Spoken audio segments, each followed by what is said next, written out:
Hello and welcome to another video. So today we are celebrating this channel getting to 2,000 subscribers. Oh my god, I am so happy, you guys. Thank you to every single one of you. Obviously, I could not be here without you, so congratulate yourself, guys. Congratulate yourself. It's all thanks to you. So I know you guys have always been asking me to do like a bookshelf tour so you guys can get recommendations without them being like super in your face. You can just look at my books and pick the ones you want to read. But just in case you guys wanted me to do something else, I put up a poll on my community tab and gave you 4 options, but you guys still chose the bookshelf tour. So I guess that without further ado, we should just get into the bookshelf tour because we have 4 bookshelves here. I just recently reorganized them. You can go check that video out. So just so you know which are my favorites, you probably should watch that video just to have a little context as to which shelves I recommend the most. So without further ado, now finally, let's get into the tour. Okay, so first of all, let's start with bookshelf number 1. The first series we have here is the Fallen Kingdom series, which I happen to have in Spanish because I just needed to read more in Spanish. My spelling was getting really bad, so I just bought them in Spanish and just like for a little reminding of how to spell words in Spanish. I'm just gonna read the titles in Spanish because I don't have the brain power to try to guess what the original titles are. So first we have La Caída de los Reinos, then we have La Primavera de los Rebeldes, El Abrazo de las Tinieblas, La Marea de Hielo, La Tormenta de Cristal, and finally, the last book in the series, El Reinado Inmortal. I actually really enjoy this series. It's like a YA version of Game of Thrones, so if you like that, maybe check that out. Then we have a very well-known series, which I also happen to have in Spanish for the exact same reasons. I actually wish I had it in English because I know that Maggie Stiefvater has like a very distinct style and has great dialogue, so I wish I could have read it in the original language, but what can you do?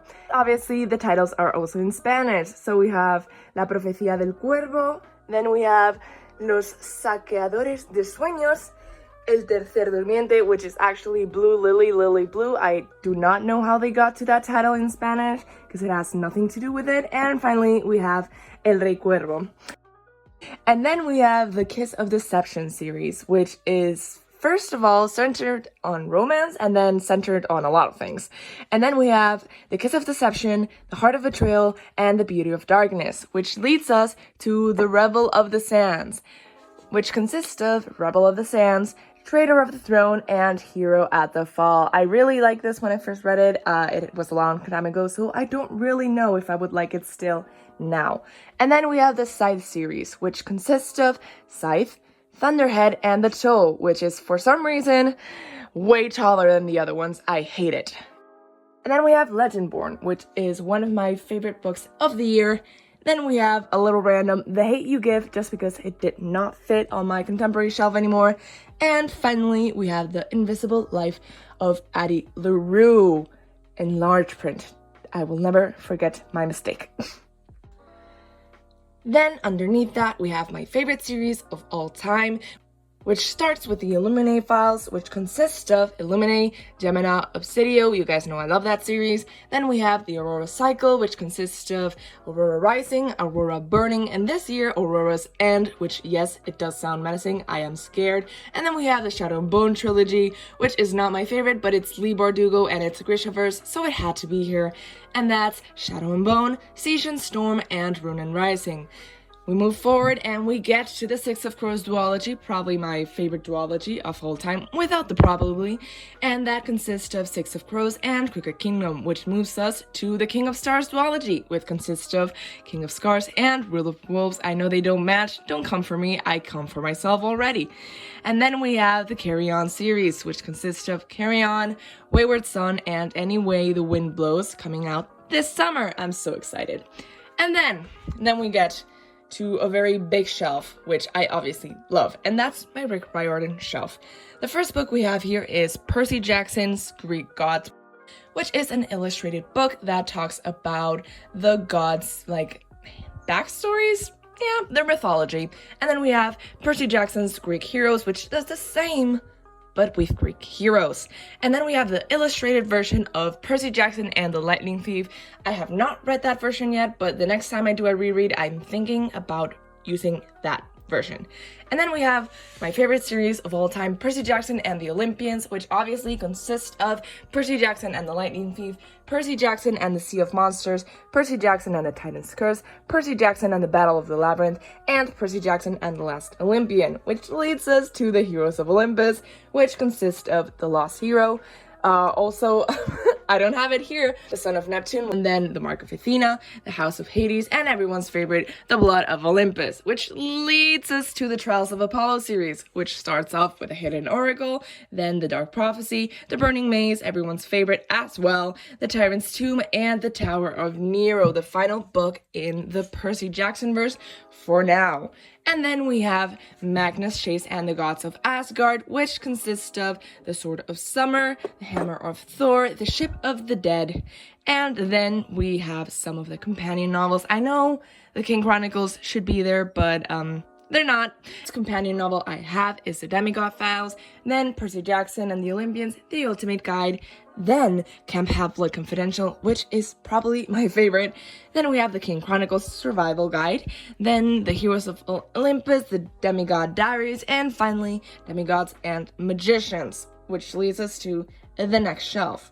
This is probably my second or third favorite shelf.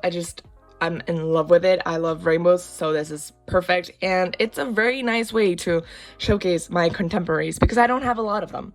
The first one we have here is Solitaire. Then we have An Abundance of Catherines.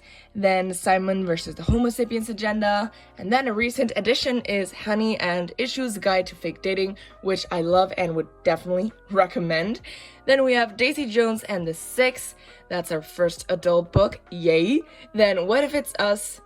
The first manga volume of Fangirl, then all of Our Wrong Todays, which if you've been on my channel, you know I bought and have never read the whole thing. Then we have Take a Hint, Danny Brown, Fangirl, Opposite of Always, Eliza and Her Monsters, The Hating Game, Instant Karma, Again But Better, Only Mostly Devastated, probably my favorite contemporary I've read all year, then All the Bright Places, The Fault in Our Stars, The Princess and the Fangirl.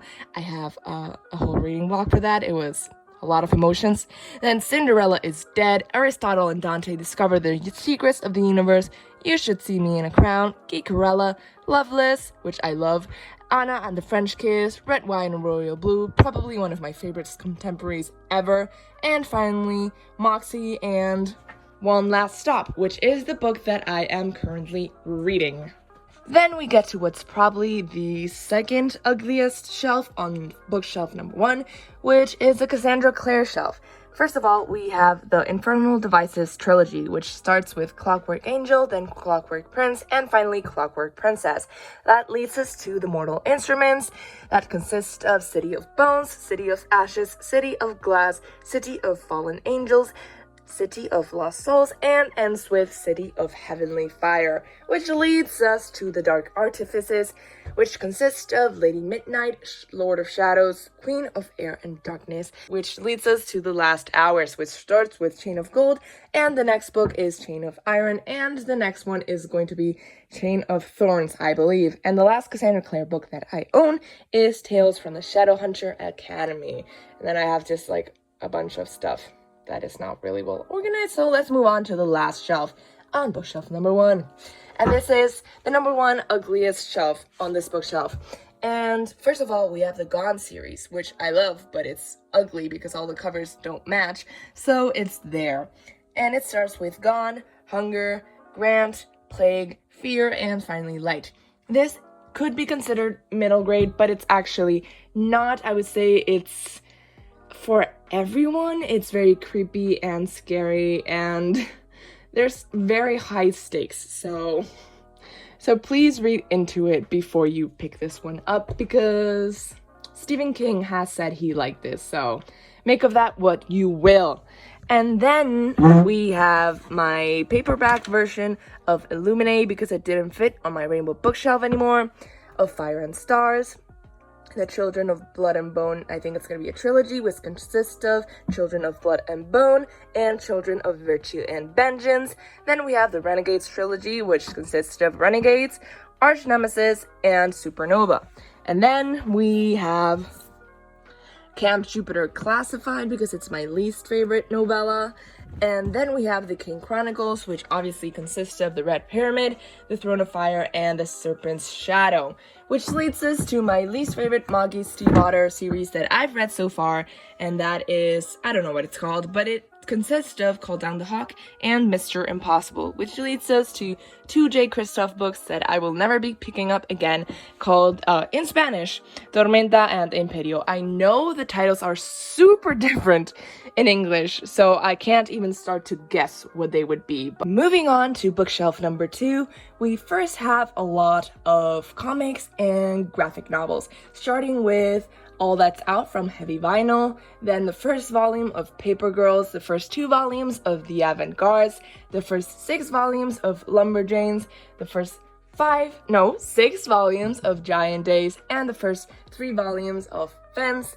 Then we get to Pumpkinheads, American Born Chinese, which is a graphic novel I actually had to read for school, and it's probably been my favorite book ever that I've had to read from school, so I would definitely recommend that one. Then we have Laura Jean Keeps Breaking Up With Me, Bloom, and the first 4 volumes, and all the volumes that are out so far for Heartstopper. Then we have my 217 shelves. Yeah, there they are. I have every single album except their latest one and their Japanese albums, which leads us to my newest manga collection shelf, and that consists of the first 10 volumes, except volume number 7, I can't find it, of Noragami, and then the first 3 volumes of, Demon Slayer, or Kinetsu no Yaiba, and then we have the first 3 volumes of Soul Eater, and volume 1 and volume 42 of Haikyuu. Don't ask me why. And I have a lot of tiny figurines on this one. It's so cute. I really love it. And then we have my TBR shelf, which honestly the only true book that I haven't read on there is Cersei. The other ones I just can't find another place for them on the shelf. And I probably will have to find something for them soon, but I cannot be bothered. And then finally we have the shelf that has all of my journals, sketchbooks, and a box full of letters that my friends have written me and that I have written them. Yay.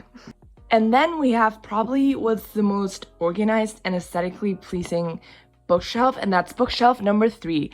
And in bookshelf number 3, we have volumes 1 through 27 of Full Metal Alchemist, so that's every single volume of that series.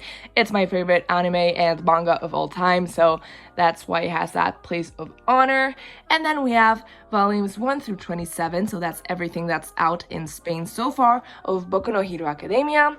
And then we have every single volume of Aoharu Ride, and every single volume of Orange, and then volumes 1 and 2 of A Silent Voice. And then down there we have just a bunch of random movies, my Spider-Man movie, which I love, and also my Wonder Woman Special Edition Blu-ray, which I'm obsessed with, and my Teen Wolf DVDs, which I treasure with my life.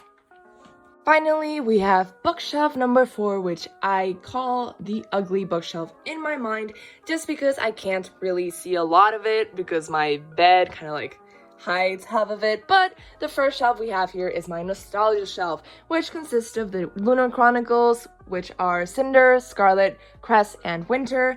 Then the Legend trilogy, which is Legend, Prodigy, and Champion. And then we have Rebel, which is a standalone that takes place after the Legend trilogy, and the first graphic novel in the Legend trilogy. Then we have obviously the Hunger Games, which consist of the Hunger Games, Catching Fire, and Mockingjay.